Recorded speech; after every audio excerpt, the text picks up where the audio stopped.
यह कहानी एक छोटे से गांव की है जहां पर अजीब और डरावनी घटनाएं घटने लगीं। गांव के लोग कहते हैं कि वहां की पुरानी हवेली में कुछ रहस्यमयी और भयावह घटनाएं होती हैं। कोई भी उस हवेली के पास जाने की हिम्मत नहीं करता था, लेकिन एक रात एक युवक अरविंद ने उस हवेली के रहस्य को जानने का निर्णय लिया। गांव के बाहर स्थित वह पुरानी हवेली बहुत समय से वीरान पड़ी थी। लोग कहते थे कि वहां भूत प्रेत और आत्माएं वास करती हैं। अरविंद एक साहसी युवक था और उसे इन कहानियों पर विश्वास नहीं था। उसने सोचा कि वह खुद जाकर देखेगा कि असल में वहां क्या है। एक रात जब चांदनी रात थी और पूरा गांव सो रहा था, अरविंद ने अपने कुछ दोस्तों को साथ लिया और उस हवेली की ओर चल पड़ा।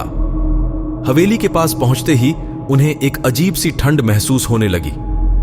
हवेली का द्वार टूटा हुआ था और अंदर का दृश्य बेहद डरावना था। उन्होंने अपने हाथ में टॉर्च ली और अंदर जाने का फैसला किया। जैसे ही वे अंदर पहुंचे, उन्हें एक अजीब सी आवाज सुनाई दी। ऐसा लगा जैसे कोई महिला रो रही हो।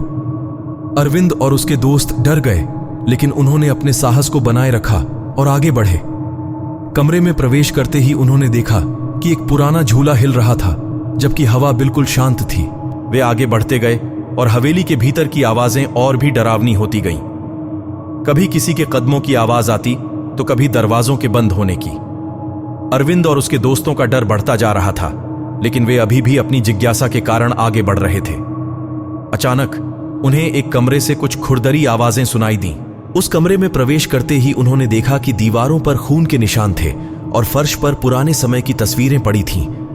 उन तस्वीरों में हवेली के पुराने निवासियों की झलक थी। उनमें से एक तस्वीर में एक परिवार था जो बहुत खुश नजर आ रहा था, लेकिन उन्हीं तस्वीरों में से एक में एक महिला की तस्वीर थी जिसके चेहरे पर डर और तकलीफ की झलक थी। जैसे ही अरविंद और उसके दोस्तों ने उन तस्वीरों को छूने की कोशिश की, एक तेज हवा का झोंका आया और अचानक सब कुछ हिलने लगा।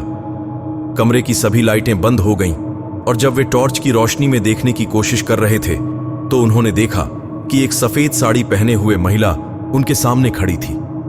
उसका चेहरा विकृत और भयावह था। उसकी आंखें लाल और डरावनी थीं। महिला की चीख सुनते ही अरविंद और उसके दोस्त डर के मारे चीखने लगे और वहां से भागने की कोशिश करने लगे, लेकिन दरवाजे अचानक बंद हो गए और उन्हें ऐसा लगने लगा जैसे वह महिला उनके पीछे पीछे आ रही है। हवेली की दीवारें भी मानो हिल रही थीं और वहां से निकलने का कोई रास्ता नजर नहीं आ रहा था। अरविंद ने अपने दोस्तों को शांत करने की कोशिश की और उन्हें समझाया कि डरने से कुछ नहीं होगा। उन्होंने मिलकर दरवाजा खोलने की कोशिश की, लेकिन वह महिला अब उनके बिल्कुल पास आ चुकी थी। अचानक अरविंद को याद आया कि उसके दादा ने उसे एक बार बताया था कि भूत प्रेत से निपटने के लिए हनुमान चालीसा का जाप करना चाहिए। अरविंद ने हिम्मत जुटाकर हनुमान चालीसा का जाप करना शुरू किया। उसके दोस्तों ने भी उसका साथ दिया।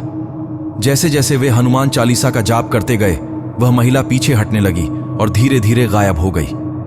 हवेली की दीवारें स्थिर हो गईं और दरवाजा अपने आप खुल गया। अरविंद और उसके दोस्तों ने बिना किसी देरी के वहां से भागने का फैसला किया। वे जल्दी से हवेली से बाहर निकल आए और गांव लौट आए। गांव के लोग उनकी कहानी सुनकर दंग रह गए और उन्होंने अरविंद की बहादुरी की सराहना की।